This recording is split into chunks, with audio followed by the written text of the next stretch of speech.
اس کی صلاحیتیں سلب کر لی ہوں گی۔ یہ سوچ کر اس نے ہلکی سی پھنکار ماری اور سانپ بننے کا خیال من میں لائی تو اس کی حیرت کی انتہا نہ رہی جو اس نے اپنے آپ کو ناگن بنتے ہوئے پایا۔ دلاور یہ دیکھ کر دنگ رہ گیا اور ایک سنسناہٹ اس کی ریڑھ کی ہڈی میں سرایت کرتی چلی گئی۔ دوسرے ہی لمحے شکنتلا پھر انسان بن گئی، لیکن اب وہ پہلے والی گرد و غبار اور ریت سے اٹی ہوئی میلی کچیلی شکنتلا نہ تھی، بلکہ سبز رنگ کی باریک ایک جالی دار ساڑی میں ملبوس تھی، جس کے ساتھ برائے نام مختصر سا بلاؤز تھا۔ سیاہ لمبی ریشمی زلفیں شانوں پر بکھری ہوئی، مکمل بناؤ سنگار اور ہیرے جواہرات اور سونے کے زیورات سے لدی پدی۔ دلاور اس کا قیامت خیز حسن دیکھ کر حیرت زدہ رہ گیا۔ ڈر گئے؟ شکنتلا مسکرائی۔ دلاور دل آور ہے اور دلاور نے اللہ کے سوا کسی سے ڈرنا نہیں سیکھا۔ دلاور نے اس کی آنکھوں میں آنکھیں ڈال کر مضبوط لہجے میں کہا تو شکنتلا کو اپنی توہین محسوس ہوئی۔ اس کے ہونٹ بھیج گئے۔ اسی قسم کے الفاظ سے اسے ایک دفعہ پہلے بھی واسطہ پڑا تھا۔ غصے سے اس کے چہرے کی رنگت سرخ ہونے لگی۔ کچھ دیر پہلے تک تو وہ یہ سمجھ رہی تھی کہ اس کی طاقتیں سلب ہو چکی ہیں، لیکن انسان سے سانپ اور پھر انسانی روپ میں آنے کی کامیابی کے بعد اپنی فطرت کے عین مطابق پھر اس کی آنکھیں اور دماغ پر غرور کی چربی چڑھ گئی۔ یہ بات صحیح ہے کہ تم مجھے پہلی ہی نظر میں پسند آئے ہو، پرنتو تم شکنتلا کا اپمان کسی صورت نہیں کر سکتے۔ اپنے الفاظ واپس لو دلاور، شکنتلا گرجی۔ ایک لمحے کو دلاور اس کا بدلتا انداز لب و لہجہ دے کر حیران بھی ہوا اور سراسیما بھی، پھر قوت ایمانی اٹھ کر آئی، کیونکہ شکنتلا اللہ کا نام سن کر بھڑکی تھی اور دلاور جو مسلمان تھا اس کے لیے یہ بات کسی طور گوارا نہ تھی۔ ہوش میں آؤ شکنتلا، میں الحمدللہ مسلمان ہوں اور تمہیں میرے اعتقادات میں دخل اندازی کا کوئی حق نہیں، ایسی تیسی طرح مسلمان ہونے کی۔ شکنتلا اب شاہانہ جلال میں پوری طرح آ چکی تھی۔ ایک لمحے میں میرے چرن چھو کر اعلان وفاداری کرو ورنہ کتے کی موت ماروں گی۔ تم جو چاہو میرے ساتھ سلوک کرنے کا سوچو شکنتلا، کیونکہ مجھے حشکران سے پتا چل چکا ہے کہ تم ناگن بھی ہو اور زبردست جادوگرنی بھی، لیکن میں وحدانیت پر کوئی سودے بازی تیرے ساتھ کرنے پر تیار نہیں۔ دلاور کے لہجے میں بلا کا اعتماد دے کر شکنتلا جلا اٹھی اور کچھ پڑھ کر زور سے پھونک دلاور کی طرف اچھال دی۔ دلاور ہر قسم کے حالات کے لیے تیار ہو چکا تھا، لیکن کچھ نہ ہوا۔ شکنتلا بڑی حیران ہوئی اور پھر تیزی سے کچھ پڑھا اور اپنی انگلی کا اشارہ دلاور کی طرف کر دیا، لیکن پھر کچھ نہ ہوا۔ شکنتلا جان گئی کہ اس کی جادوئی شکتیاں تبریشا نے سلب کر لی ہیں۔ اب اس نے روپ بدل کر کسی درندے کے روپ میں آنے کا سوچا، لیکن وہی ڈھاک کے تین پات، وہ درندہ بھی نہ بن سکی۔ اچانک شکنتلا کے ذہن میں چھپاکی کی طرح ایک خیال ابھرا کہ سانپ تو میں بن ہی سکتی ہوں، لہٰذا وہ بجلی کسی تیزی سے پھنکار کر شیش ناگن بن گئی اور پھن اٹھا کر برق رفتاری سے دلاور کے بازو کی طرف لپکی اور پلک چھپکتے سے پہلے اسے ڈس لیا۔ دلاور نے جان لیا کہ اب اس کا آخری وقت آن پہنچا ہے، لیکن شکنتلا دلاور کے بازو پر ڈسنے کے بعد خود دھک سے رہ گئی۔ اس نے محسوس کیا کہ اسے ڈسا ہی نہیں گیا بلکہ اس کے منہ میں دانت ہی نہ تھے۔ یہ کیا ہوا؟ کیا میں صرف شکنتلا اور ناگن بننے تک رہ گئی ہوں؟ کیا میں بالکل بے ضرر ہو گئی ہوں؟ یہ سوچ کر ایک دفعہ پھر پھن اٹھا کر دلاور پر حملہ ور ہونے کے لیے پھن تولنے لگی۔ ادھر دلاور نے بھی بھانپ لیا ناگن شکنتلا کو کوئی مسئلہ ضرور درپیش ہے جو یہ دوبارہ حملہ کے لیے آئی ہے، اور پھر بازو جس جگہ پر اس نے ڈسا تھا وہاں نہ تو دلاور کو کوئی تکلیف ہوئی، نہ زخم کا کوئی نشان نمایاں ہوا، بلکہ اسے یوں لگا تھا جیسے کسی شیرخوار بچے نے جس کے دانت نہ ہوں اپنے پوپلے منہ سے اس کے بازو پر کاٹنے کی شرارت کی ہو۔ یہ سوچتے ہی دلاور کو یقین ہو گیا کہ فی الحال ناگن بے ضرر ہے، بعد میں جو ہوگا دیکھا جائے گا۔ یہ تمام باتیں ایک لمحے سے بھی کم عرصے میں دلاور کے ذہن میں ابھری تھی اور ناگن کو دوبارہ حملے کے لیے تیار دیکھ کر دلاور چوکنا ہو گیا، اور اب جیسے ہی ناگن ڈسنے کے ایسے انداز میں اس کے پاؤں کی طرف لپکی، دلاور نے کمال جرأت کا مظاہرہ کرتے ہوئے شیش ناگن کی گردن پر ہاتھ ڈال کر دوسرے ہاتھ سے اس کی دم قابو کر لی اور اپنی گرفت کو مضبوط کرنے لگا۔ یہ صورت دیکھ کر شکنتلا نہ صرف بوکھلا اٹھی بلکہ اسے خوف پیدا ہو گیا کہ کہیں دلاور ایک ہی جھٹکے سے اس کے دو ٹکڑے نہ کر دے۔ اس نے پوری قوت صرف کر کے اپنے جسم کو سکیڑے رکھا تاکہ کہیں جسم تن جانے کی صورت میں ٹوٹنے کا خطرہ نہ پیدا ہو جائے۔ چند لمحے تک دونوں اپنے اپنے طور پر زور آزمائی کرتے رہے، پھر شکنتلا موقع پا کر زور سے پھنکاری اور انسانی روپ میں ظاہر ہو گئی۔ اب صورتحال یوں تھی کہ شکنتلا کی گردن دلاور کے ایک ہاتھ میں اور دونوں جڑے ہوئے پاؤں اس کے دوسرے ہاتھ میں تھے۔ شکنتلا کے اچانک انسان بننے سے دلاور ایک لمحے کو ٹھٹکا اور شکنتلا کو شاید اسی ایک لمحے کا انتظار تھا۔ وہ چکنی مچھلی کی طرح پھسل کر دلاور کی گرفت سے نکلتی چلی گئی۔ شکر کرو دلاور کہ تم اس وقت شکنتلا کے سامنے آئے ہو جب وقت کے منہ زور گھوڑے پر شکنتلا ایسی حالت میں سوار ہے کہ راسے اس کے ہاتھ میں نہیں اور پاؤں رکاب میں نہیں۔ شکنتلا نے اسے حشمگین نگاہوں سے دیکھتے ہوئے دونوں ہاتھ کولوں پر رکھتے ہوئے کہا تو دلاور جو اب اعتماد کی دولت سے مالا مال ہو چکا تھا ہنس پڑا اور پھر کہنے لگا، سانپ کی اولاد کوئی زیرو ایسا نہیں جس نے موت کا ذائقہ نہ چکھنا ہو۔ اگر ایسا ہوتا تو تمہارے آباء و اجداد زندہ ہوتے، اور اگر تو میری بات سے اتفاق کرتی ہے تو پھر اس عارضی زندگی کے لیے اتنا غرور و تکبر کیسا کہ تو اس مالک کا نام سن کر برہم ہو جاتی ہے جس نے یہ سب نظام پیدا کیا۔ اور یاد رکھ کسی ایسی بدزبانی کی کوشش سے پہلے ہی میں تمہارا کوئی لحاظ کیے بغیر تیری گندی زبان گدی سے کھینچ لوں گا۔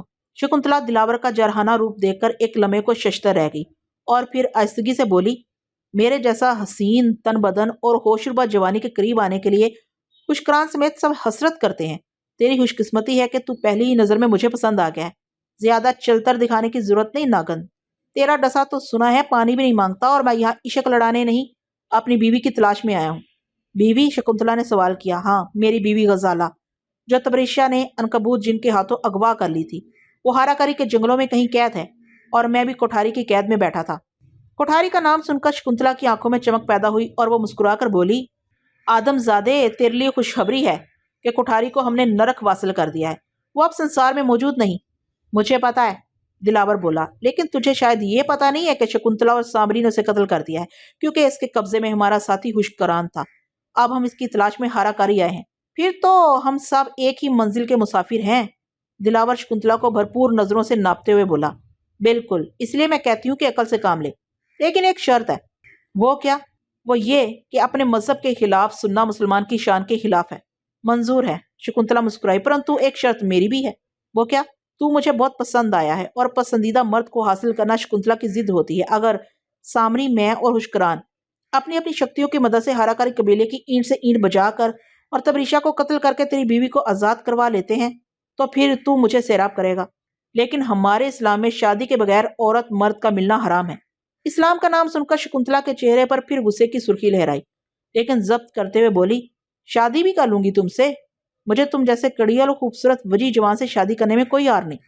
دلاور اس کی بات سن کر خاموش ہو گیا۔ وہ بخوبی جانتا تھا کہ شادی کے لیے عورت کو مسلمان ہونا ضروری ہے، لیکن اسے یہ بھی پتا تھا کہ شکنتلا مسلمان ہونے کا سن کر پھر بھڑک جائے گی، لہٰذا اس نے بہتری اسی میں سمجھی کہ فی الحال مزید پٹاری نہ کھولی جائے اور مناسب وقت کا انتظار کیا جائے، کیونکہ خوشکران بھی مسلمان نہیں اور کٹھاری کے مرنے کے بعد وہ بھی آزاد ہو گیا ہے۔ اگر وہ شکنتلا کے ساتھ چلا جاتا ہے تو اکیلا دلاور بے بس ہو جائے گا، لہٰذا بہتر یہی ہے کہ ابھی شکنتلا کے ساتھ پیار کی پینگیں بڑھا کر اس کو قابو میں رکھا جائے۔ غزالہ کو تلاش کیا جائے، آئندہ دیکھا جائے گا۔ کیا سوچ رہے ہو دلاور؟ ٹھیک ہے شکنتلا، مجھے منظور ہے۔ شکنتلا کے چہرے پر فخریہ آثار آنے لگے۔ وہ سمجھ گئی کہ دلاور ذہنی طور پر اس سے شکست کھا چکا ہے اور جسمانی طور پر بھرپور مرد ہے۔ بلگرام کے بعد وہ آج تک کسی بھرپور مرد سے محروم تھی۔ سامری بوڑھا خوشکران بنیادی طور پر جن تھا، جبکہ شکنتلا کو اصلی انسان زیادہ پسند تھے۔ وہ اٹھ کر دلاور کے قریب آ گئی اور اپنائیت سے اس کے شانوں پر ہاتھ رکھ دیے۔ وہ کچھ کہنا ہی چاہتی تھی کہ کوٹری کا دروازہ دھڑام سے کھلا۔ دونوں نے دروازے کی طرف دیکھا تو دلاور اچھل پڑا، مارے حیرت کے اس کا منہ کھلا رہ گیا۔ اس کے گرد و نواح بیچی تیر کمانے اٹھائے مستعد کھڑے تھے اور غزالہ کے سر پر پھولوں کا بنا ہوا تاج، ہاتھ میں ترشول تھا۔ سر پر پھولوں کا بنا ہوا تاج سجائے غزالہ صاف نظر آ رہی تھی کہ ان ویشیوں کے لیے قابل احترام تھی۔ دلاور مبہوت ہو کر اسے دیکھنے لگا، لیکن اس کے لباس پر نظر پڑتے ہی دلاور پریشان ہو گیا۔ مختلف رنگوں کے پھولوں سے صرف ستر پوشی کا تکلف کیا گیا تھا۔ انتہائی شرمناک حالت میں تقریباً مادرزار اریاں ہی تھی۔ دلاور سے آنکھیں ملی تو دلاور کو اس کی آنکھوں میں اجنبیت کے آثار نظر آئے۔ غزالہ، دلاور اضطراری طور پر اس کی طرف لپکا، لیکن وحشیوں نے نیزے تان کر اسے غزالہ سے دور کر دیا اور غزالہ اس کی طرف متوجہ نہ تھی، بلکہ آتے ہی شکنتلا کی طرف بڑھی اور اس کے قریب ہو کر پانچوں انگلیاں اس کے منہ پر رکھ کر مقامی زبان میں اول فول کچھ پڑھنے لگی، جو دلاور کے لیے قطعی اجنبی زبان تھی، جس کے مشکل الفاظ کی ادائیگی غزالہ کسی اہل زبان کی مانند ہی کر رہی تھی۔ شکنتلا چپ چاپ تکتی رہی۔ عمل مکمل کرنے کے بعد غزالہ نے اپنے ترشول کے 5 کونوں والا سرا شکنتلا کے منہ پر رکھ دیا اور ہاتھ میں پکڑے ہوئے دستے کو خفیف سا دباؤ دیا تو ترشول کے 5 کونوں سے نارنجی شعائیں نکلی۔ شکنتلا نے سرت سے منہ پیچھے ہٹایا، اس کے منہ سے کربناک چیخ نکلی اور اس نے اپنے ہاتھوں سے چہرے کو ڈھانپ لیا۔ اب تم سانپ بھی نہیں بن سکتی شکنتلا، غزالہ نے کڑکدار آواز میں کہا تو دلاور کا دل بھر آیا۔ 100% غزالہ کی آواز تھی۔ غزالہ، مجھے پہچانو، میں دلاور ہوں، تمہارا خاوند۔ دلاور نے غزالہ کو مخاطب کرنا چاہا، لیکن غزالہ اس کا سوال سنے بغیر کمرے سے باہر چل دی۔ وحشیوں نے شکنتلا اور دلاور کو گھیرے میں لے کر نیزوں سے ٹہوکے دیے اور دونوں خاموشی سے چل دیے۔ شیطان مندر کے ابلیسی تالاب کے کنارے رات کی سیاہی میں ابلیسی دیوتا کے حضور بلیدان کے لیے ہاراکاری قبیلے کے تمام مقدس افراد جمع تھے۔ سیاہ پتھروں سے بنی ہوئی نشستوں پر تبریشا، شکارا، شکولی اور غزالہ بیٹھے تھے۔ شکنتلا اور دلاور تالاب کے کنارے پر الگ الگ لکڑی کے ستونوں کے ساتھ بندے کھڑے تھے۔ گئی رات کو چونکہ انسانی قربانی کے وقت بدشگونی ہوئی تھی اور انسانی قربانی مکمل نہ ہو سکی تھی، لہٰذا قبیلے کے رسم و رواج کے مطابق اگلی رات کو عین اسی وقت اس بدشگونی کا ازالہ کرنا ضروری تھا، ورنہ شیطان دیوتا ناراض ہو کر اپنا قہر بھی نازل کر سکتا تھا۔ غزالہ شیطان مندر کی مہان پجارن اور تبریشا کی بیوی تھی۔ تبریشا کی پہلی بیوی کی موت کے بعد اس کے زیر قبضہ جن عنکبوت نے غزالہ کو اغوا کر کے تبریشا کے حوالے اس آس پر کیا تھا کہ شاید تبریشا اس کو آزاد کر دے، لیکن غزالہ کو حاصل کر کے تبریشا اپنے کول سے پھر گیا اور کنبوت کو بھی آزاد نہ کیا۔ تبریشا کی بیوی شیطانی مندر کی مہان پجارن ہوتی تھی، لیکن روایت کے مطابق غزالہ بھی جس کی شادی تبریشا سے ہونی تھی کو مندر کی مہا پجارن مقرر کیا گیا تھا، لیکن تبریشا سے باقاعدہ شادی سے پہلے ضروری تھا کہ غزالہ ہکڑو بکڑو کی رسم نبھاتی۔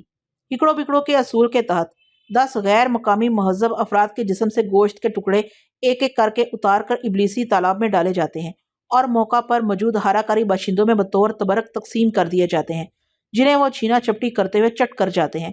غزالہ، جس کا نیا نام کاہن اعظم شکارا نے غزولی رکھا تھا، اب تک 7 زندہ انسانوں کے جسموں سے گوشت اتار کر وحشیوں میں تقسیم کر چکی تھی۔ شکنتلا اور دلاور کے شیطانی بلیدان کے بعد صرف ایک آدمی کی ضرورت باقی رہ جاتی تھی۔ غزالہ اس وقت اپنے ہوش و حواس میں نہ تھی۔ اس کو پورے 50 دن اور 50 راتیں ابلیسی تالاب میں اشنان کروا کر اور خوراک کے طور پر انسانی گوشت فراہم کر کے مکمل طور پر آدم خور بنا دیا گیا تھا۔ اس کو شکارا نے 3 دن ریت میں دھنسا کر اس کے ذہن کو جنتروں منتروں کی مدد سے صاف کر دیا تھا۔ اب اس کو پچھلی زندگی کی کوئی بات یاد نہ تھی اور وہ پوری آدم خور بن چکی تھی۔ یادداشت مٹ جانے کی یہی وجہ تھی کہ وہ دلاور کو اجنبیت کی نظروں سے دیکھتی رہی۔ اس کی نظر میں دلاور محض قربانی کے بکرے سے زیادہ وقت نہ رکھتا تھا۔ اس وقت شکارا اور تبریشا دونوں ابلیسی تالاب کا منحوس کیچڑ دلاور اور شکنتلا کے منہ پر مل رہے تھے۔ شکنتلا اب سچ مچ دہشت زدہ ہو چکی تھی۔ کوٹری میں جب قید تھی تو اسے سامری یا ہوشکران کے مل جانے کی امید تھی، پھر اس کو اتنی جلدی اپنی موت کا بھی یقین نہ تھا، بلکہ وہ مطمئن ہو چکی تھی کہ اب اس کو قید رکھا جائے گا۔ اس دوران سامری یا ہوشکران اس کی مدد کو پہنچ جائیں گے، لیکن اب وہ دیکھ رہی تھی کہ یہ وحشی بلا تاخیر اس کی بوٹیاں کرنے کے درپے ہیں، کیونکہ شکنتلا کو ان کی مقامی زبان بھی بآسانی سمجھ آ رہی تھی اور وہ لوگ ان کے قتل کی باتیں کر رہے تھے۔ غزالہ، جو اب مقدس غزولی کے عہدے پر تھی اور تبریشا کے پہلو والی نشست پر بیٹھی تھی، ایک ننگ دڑنگ جنگلی نے لمبے اور چمکدار پھل والی چھری دونوں ہتھیلیوں پر رکھ کر جھکتے ہوئے اسے پیش کی تو غزولی اسے تھام کر اپنی نشست پر کھڑی ہو گئی۔ اس کے کھڑے ہوتے ہی اس کے سر کے بال ایک دم آسمان کی طرف رخ کر کے عمودی کھڑے ہو گئے۔ ہجوم کے اندر ڈھول پر تھاپ پڑی اور جنگلیوں نے وحشیانہ رقص شروع کر دیا۔ غزولی کی آنکھیں سرخ ہونی شروع ہو گئیں۔ دلاور کی نظریں اس کے شرمناک برائے نام پھولوں کے لباس پر تھیں، جو محض ستر پوشی کے لیے بھی ناکافی تھا۔ غزولی چلتے چلتے شکنتلا اور دلاور کے قریب آ گئی۔ چہار سو تک اندھیرا چھایا ہوا تھا، تارے بھی کہیں چھپ گئے تھے، صحن کی چھت کسی چیز سے ڈھکی ہوئی تھی، کچھ سجائی نہ دیتا تھا۔ شکارا اور تبریشا ایک طرف ہٹ کر کھڑے ہو گئے۔ ان کی چمکتی شیطانی نظریں شکنتلا اور دلاور پر مرکوز تھیں۔ دلاور کی نظروں کا محور غزولی یعنی کہ غزالہ کا چہرہ تھا۔ وہ اسے عادات و اطوار اور لباس سے کسی طرح اپنی معصوم، فرما بردار اور محبت کرنے والی غزالہ نظر ہی نہیں آ رہی تھی۔ وہ چمکتی آنکھیں، بچے ہوئے ہونٹ، کرخت چہرہ، بے شرم لبادے کے اندر لپٹی ایک وحشی اور جنگلی عورت دکھائی دے رہی تھی، جس کے لیے دلاور یکسر اجنبی تھا۔ اسی لمحے دلاور کو اپنی آنکھوں کے سامنے دھواں سا ہلتا نظر آیا اور پھر اس میں ایک شبیہہ نمایاں ہونے لگی۔ دلاور اسے پہچان گیا۔ یہ بد شکل کنبوت تھا، جو اپنی گول آنکھوں اور بجنگ شکل کے ساتھ اس وقت بھی دلاور کے سامنے آیا تھا، جب دلاور سرخ پہاڑوں میں ہوشکران کے ساتھ سفر کر رہا تھا۔ اب کنبوت بے ہنگم انداز میں منہ کھول کر ہنسنے لگا، جیسے بہت سے منہ پھٹے ڈھول ایک ساتھ بج اٹھے۔ دلاور، تم نے میرے بچوں کو زخمی کیا تھا نا؟ میں نے تیری بچی بھی ماری، تیری بیوی کو بھی لے آیا، تیری بیوی کو بھی آقا تبریشا کی داشتہ بنا دیا، اور اب تو بھی بے موت مرنے کے لیے تیار ہو جا۔ آہا ہا۔ کنبوت پھر ہنسنے لگا۔ آج کنبوت کا انتقام پورا ہو جائے گا۔ یہ کہہ کر دھواں تلیل ہونے لگا اور پھر کنبوت غائب ہو گیا۔ سب وحشی اپنے کاموں میں مصروف تھے۔ دلاور نے محسوس کیا کہ کنبوت صرف اسے ہی نظر آیا تھا۔ ادھر شکنتلا کی حالت غیر ہونے لگی۔ وہ دل ہی دل میں لاتعداد مرتبہ سامری کو آوازیں دے چکی تھی، ہوشکران کو یاد کر چکی تھی، سارے جنتر منتر جو اس کو یادیں پڑ چکی تھی، اور اب بے بسی کے ساتھ عورتوں کی طرح سسکیاں لے رہی تھی۔ اسے یقین ہو چلا تھا کہ وہ عین عالم شباب میں آج چوہے دان میں پھنسے چوہے کی طرح ماری جائے گی۔ اب وہ اپنی آواز میں رونے لگی تھی اور باقاعدہ تبریشا اور شکارا کی طرف منہ کر کے رحم کی بھیک مانگنا شروع ہو گئی تھی۔ ادھر دلاور بھی دل ہی دل میں کلمہ طیبہ کا ورد کرنے لگا اور آیت الکرسی پڑھ پڑھ کر اپنے اوپر پھونکنے لگا۔ غزولی ان کے قریب آ کر رکی اور اس نے اپنی چھری کی نوک شکنتلا کے ناک کے اوپر رکھ کر ہلکا سا دباؤ ڈالا۔ شکنتلا کی تیز سسکاری نکلی اور چھری کی نوک پر شکنتلا کے خون کے قطرے جھلملانے لگے۔ غزولی مسکرا اٹھی اور اس نے انگلی کے ساتھ چھری کی نوک صاف کی اور قطرے زبان سے صاف کیے۔